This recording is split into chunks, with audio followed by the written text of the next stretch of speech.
அவரால பேச முடியாது.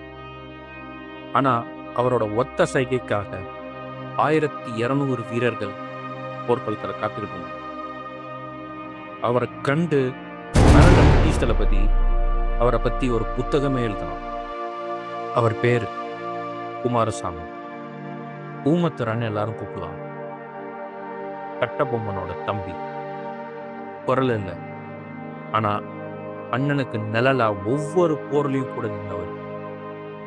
அக்டோபர் 16, 1799 அண்ணனை தூக்குல போட்டாங்க. தம்பிய சிறையில் அடைச்சாங்க. பிப்ரவரி 1801 பாளையங்கோட்டை சிறை உடைக்கப்பட்டுச்சு. வாழை இலைக்கு நடுவுல ஆயுதங்களை மறைச்சு வச்சு காவலாளிக எல்லாரையும் வீழ்த்தினாங்க. இடிக்கப்பட்ட கோட்டை வெறும் 6 நாள்ல மீண்டும் எழுந்து நின்று.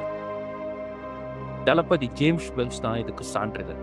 As if by magic in 6 days என்ற புக்ல இதை பதிவிட்டிருக்காரு.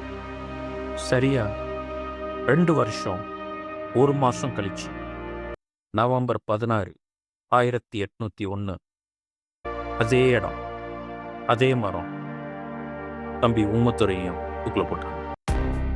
சைக்காலஜியில் இதை போஸ்ட் ட்ராமாட்டிக் குரோத்னு சொல்லுவாங்க. அதாவது துக்கம் நம்மளை எப்பயுமே உடைக்காது. சரியான மனுஷனுக்கு அதுவே ஒரு எரிபொருளா மாறும்.